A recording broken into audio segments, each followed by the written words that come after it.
Chris and I have a lot of things in common. I'm actually a mental health therapist and I'm a Republican. So that's kind of like a square peg in a round hole. And so you kind of run into those folks that don't always see eye to eye with you on every issue. And so some of the challenges he's faced with some of the Republican Party, I completely understand where he's been in that. And as well, I've had the same challenges on the other side because, again, I'm a mental health therapist in the Republican Party. So the Democrats haven't found that to be very nice on their side of those lines either. And so again, you get that place where you are who you are and you're a true human being. And Chris is the man of his word. He's exactly who you see. He's teachable, he's approachable, he's just a really great guy. And so today actually is his birthday, and so he's here celebrating with all of you. So I want to introduce you to Christopher Reed.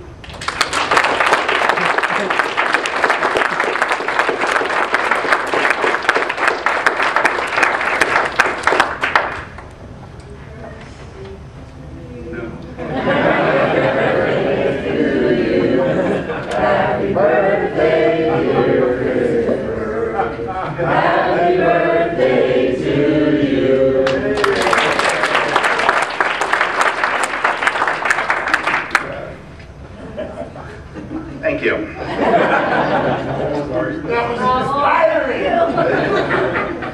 Okay, I am Christopher Reed and I'm running for United States Congress. I want to thank everyone for coming out here on this Saturday. I want to thank Mr. Josh Thurston for agreeing to do our audio video today. State Representative Renee Schulte for agreeing to be the MC. My uncle for the distinct honor of doing our Pledge of Allegiance. You did my re-enlistment when I was in the Navy. That was an honor and today's an honor and I thank you. My parents, Dave and Nancy Reed, if you guys want to stand up, say hi to everybody. Now I want to be here today for instilling in me conservative principles and an entrepreneurial drive without which I wouldn't be here today. I want to thank our tremendous speakers and our guests today. My campaign staff for putting this event on. Wouldn't have happened without you. Last but not least, I would like to thank the Honorable Duncan Hunter Sr. for leaving sunny Southern California to come to cold Iowa for this important event. It's been great. And if I'm leaving anybody out, I apologize. As has been said, I was born and raised in Solon, Iowa. My dad is a small business owner. He started the business during the Carter administration. That business was in jeopardy, but then a man came into office named Ronald Reagan. And from the time I was this tall, I got to hear about how Ronald Reagan is credited with saving that business with his conservative ideas, taxation policies. After high school, after I graduated Solon High School, I joined the United States Navy. I served for 5 years. I never did anything heroic in the Navy, but I served alongside some of the greatest Americans you'll ever meet. After the Navy, I came back home to the greatest state in this country, and that's Iowa. And when I got back here, I got the opportunity to start my own business, and that's the American dream, I believe, and so I took that opportunity. 12 years later, it's still going strong. It's an industry leader. We provide to the community, and I provide jobs. As a business owner, I know what it means, unlike Washington, to operate within a budget, and that's something that I can take to DC. In 2008, I decided I couldn't take anymore, and I decided to throw my hat in the ring against Tom Harkin. And that was arguably a tough mountain to try to climb, but I felt passion, and it meant something to me, and win or lose, I had to do that, and that was something that I decided to do. Why am I in this race this time? Well, after the fun that I had in the United States Senate race, I didn't think I was going to get right back into it. But then my wife and I had our 4th child in February, and I saw the generational debt that was piling up on our children, and I decided I have to do something.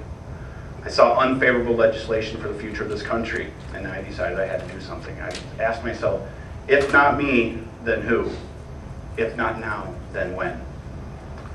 I believe it's important to have convictions, not just positions. If you have convictions in life and in politics, you'll never have to question where you're going to stand on things, and that's what I have.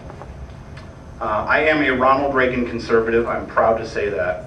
And the other day, someone asked me, well, what does that mean? And I wasn't sure if it was an honest question or a test, but I was able to answer right back to him. I believe, like Ronald Reagan, in American exceptionalism. I believe that we are that shining city on a hill.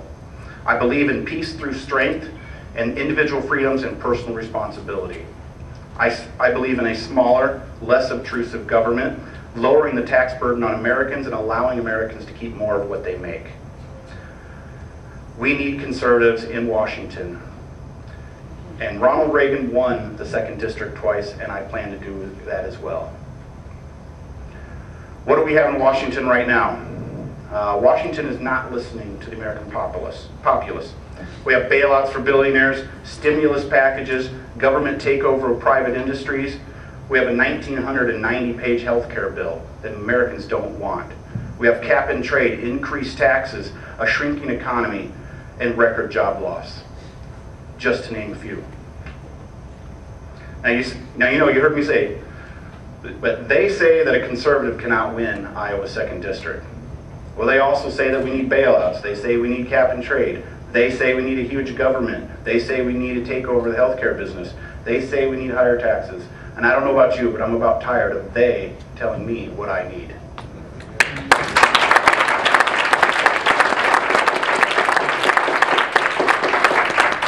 Now they say that a conservative can't win Iowa's 2nd District.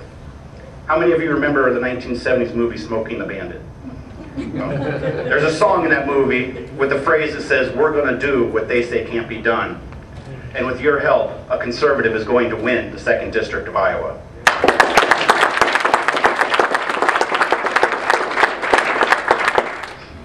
We need someone who's going to stand up and say that ours is not the last generation to know liberty and freedom. We need someone who's going to draw a line in the sand and say no more. We need someone who is going to defend our future. Ladies and gentlemen, I am that person.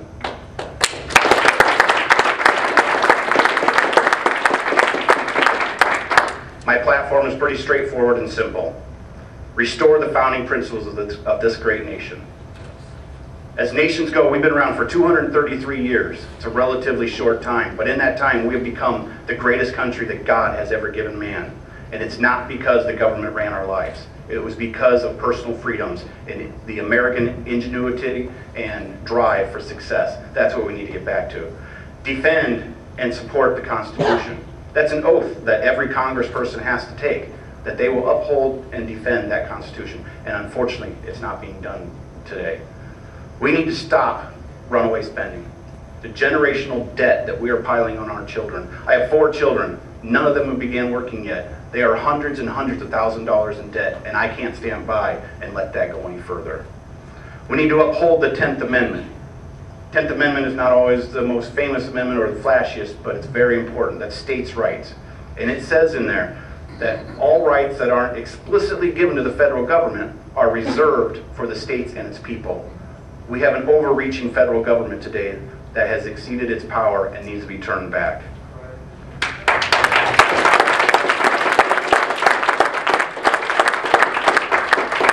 Also, my platform is defending the Second Amendment. Today, the Second Amendment is under assault. And without the means to defend our liberty, the government will take it from us. And the last is to create jobs and spur an economy with tax breaks and incentive. We need to stop taxing production. If we can free small business owners in the country employ 70% of our people. We need to free them of their tax burden so they can go out and be more productive and get America back on the right path to prosperity. Now, in order to win in November, we have to offer a candidate that is different than Dave Loebsack. We cannot put up Dave Loebsack light and expect to win. We have got to give the people of the 2nd District a difference and a clear light. Together we can win this race. Together we can make a difference. Together we can defend our future. And I can't do it alone. I have to have your help. And it's a sad fact that money controls politics in today's life. But it is a fact nonetheless. Hardest part for every candidate is to come before people and ask for money. As much as you people hate getting asked for money, trust me, we hate asking for it more than that. But I humbly come before you today and ask for your support. Monetary support, grassroots support. Take a stand. Say that you will be part of defending your future, defending your children's future. Stand up for your country today and say you want to help. I need your help. Other candidates need your help. We have got to take back this country. Thank you very much.